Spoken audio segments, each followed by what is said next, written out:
Salam, coucou tout le monde, j'espère que vous allez bien. Voici la suite et la dernière vidéo de notre voyage pour faire notre Umrah. Donc ça y est, nous partons de Médine pour faire notre deuxième Umrah. Donc on s'est préparé à l'hôtel, on a rangé nos bagages et c'est parti pour y aller.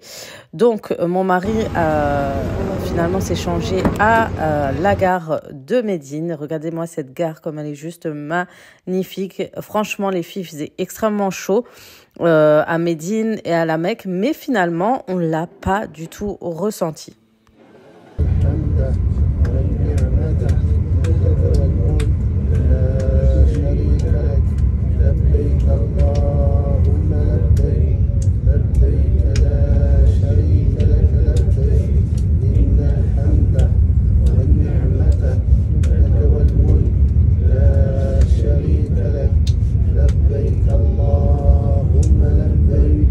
Vous avez pu voir, c'était les paroles pour donner l'intention de faire notre Umrah. Donc, on vous prépare déjà dans l'avion dans le TGV. On vous prévient comme quoi on dépasse le Miquette et du coup, voilà. Ensuite, nous sommes passés au deuxième hôtel qui s'appelle El Khimar, qui est à la Mecque, qui est un assez grand hôtel de 4 grandes tours où il y a extrêmement de monde. Les chambres sont hyper grandes et vous avez énormément de choix de chambres. Donc je l'ai pris sur Booking et je crois que c'était 40 € la nuit.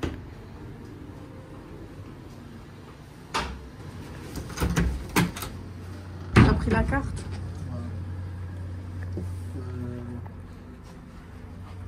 Fais une photo du truc là.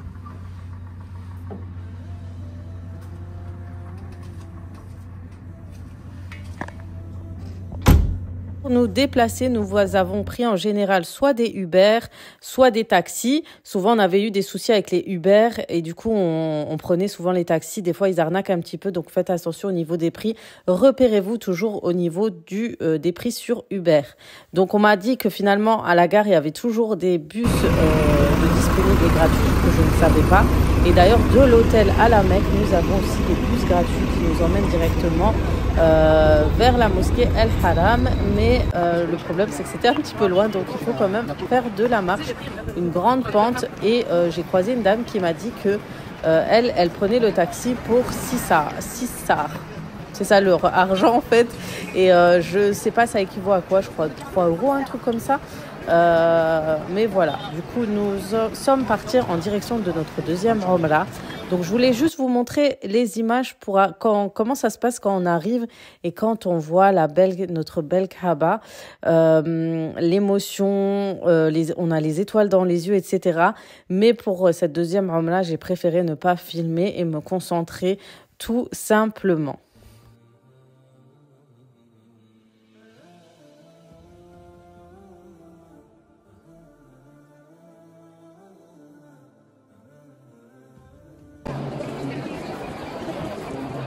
J'ai filmé la Kaaba avec le téléphone en plein soleil. Elle est exceptionnelle en vidéo parce que sa matière, son tissu noir ressort comme une espèce de blancheur dessus. C'est bizarre à décrire, mais voilà. Du coup, nous avons mis toutes les étapes pour aller faire notre Umrah et ensuite go chez le coiffeur et ensuite il fallait préparer nos affaires et on repartait. Oui, j'ai pris une chambre d'hôtel juste pour poser mes affaires, me doucher et repartir parce que nous avions l'avion le vol était à 3 h du matin. Nous avons rappelé le taxi que nous avons rencontré à la gare qui était quelqu'un de très très gentil et ensuite nous sommes partis et voilà notre arrivée et je vais vous montrer la surprise de ma famille. J'étais vraiment touchée de voir ça, je m'attendais pas, mais vraiment pas du tout à cet accueil. Ça m'a tellement touchée parce que les enfants y ont contribué, donc voilà. Oh, c'est trop beau.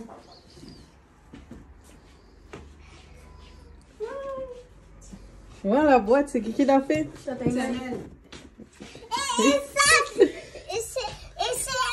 qui a fait ça. Wow. Non.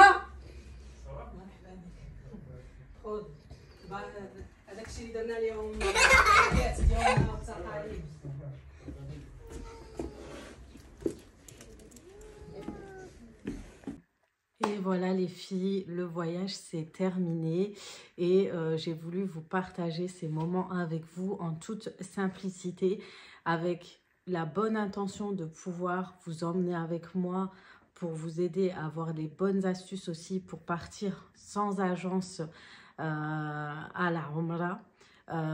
Je suis vraiment touchée par mais vraiment tous vos messages que j'ai reçus ces derniers temps. Je suis extrêmement, mais extrêmement touchée. Je ne saurais vous dire à quel point, surtout de savoir que pas mal de filles ont réservé grâce à ma vidéo. Et ça, je suis vraiment... C'est là que je me rends compte que ça a été un bienfait pour moi de vous partager. Ça a été une bonne action et je le souhaite pour vous toutes, Inch'Allah. Merci pour tout, merci pour votre soutien, merci énormément pour tout. Donc, je tenais à vous annoncer dans cette vidéo mon choix de garder le hijab, le voile. Pour celles qui ne sont pas musulmanes, c'est un choix, comme on dit, personnel. C'est un choix pour au niveau de mon aspect spirituel, de mon envie de faire évoluer ma foi. Et je sais que j'en avais besoin, j'avais besoin de cette Umrah pour arriver à ce choix. Moi, je pensais que j'allais revenir et j'allais pas le porter. Mais finalement, une fois que je l'ai porté là-bas, je sais pas comment vous décrire ce sentiment de sécurité et de bienfait que j'avais à ce moment-là, a fait que je n'avais plus envie de l'enlever et j'ai continué tout simplement à le porter. Donc j'espère que ça ne changera pas votre opinion sur moi. Vous ne le verrez pas négativement autant pour les musulmanes que les non-musulmanes, que celles qui portent le voile, le kimar, le jilbab, le hijab. Vous n'aurez pas à me juger et que vous m'accepterez telle que je suis. Je suis toujours la même Aziza, elle n'a pas changé, juste avec un bout de tissu en plus, tout simplement sur la tête et où je me sens bien. Et j'espère que vous allez pouvoir comprendre ce choix-là. Donc voilà, je voulais vraiment vous l'annoncer. J'espère que vous accepterez ce choix. Donc, comme vous savez, une fois qu'on porte le voile, les images, les photos, les vidéos sans voile doivent être enlevées. Donc, soit je vais flouter, soit je vais supprimer des vidéos, malheureusement. Je vais repartir de zéro, c'est pas grave. Mais j'espère que vous serez là pour me soutenir. Donc, les vidéos à Ramadan vont arriver à partir de maintenant. Donc, les courses, les rangements, l'organisation, etc. revient, ne vous inquiétez pas. Je suis à nouveau au taquet pour vous partager tout cela. Et j'espère que vous me soutiendrez. Et voilà, du coup, j'espère que vous comprendrez mon choix. Et j'espère que vous comprendrez mon évolution, mon avancée spirituelle et mon avancée sur les réseaux sociaux. Voilà, pourtant je suis à une période où c'est assez difficile, je suis revenue et qu'il y a assez de polémiques par rapport à ce que je vis en ce moment, par rapport à mon activité, etc. Mais ça, je vous en reparlerai à part sur une autre vidéo. Mais en tout cas, je vous remercie à toute votre bienveillance envers moi et tout votre soutien. Voilà, sur ce, je finis cette vidéo en vous remerciant, en vous disant restez connectés parce que maintenant le contenu va arriver et rebelote la Aziza qui arrive à nouveau, celle que vous avez connue depuis le début et puis voilà. Du coup, sur ce, je vais vous laisser là, je vais vous faire de gros bisous et je vous dis à très vite sur d'autres vidéos sur ma chaîne YouTube.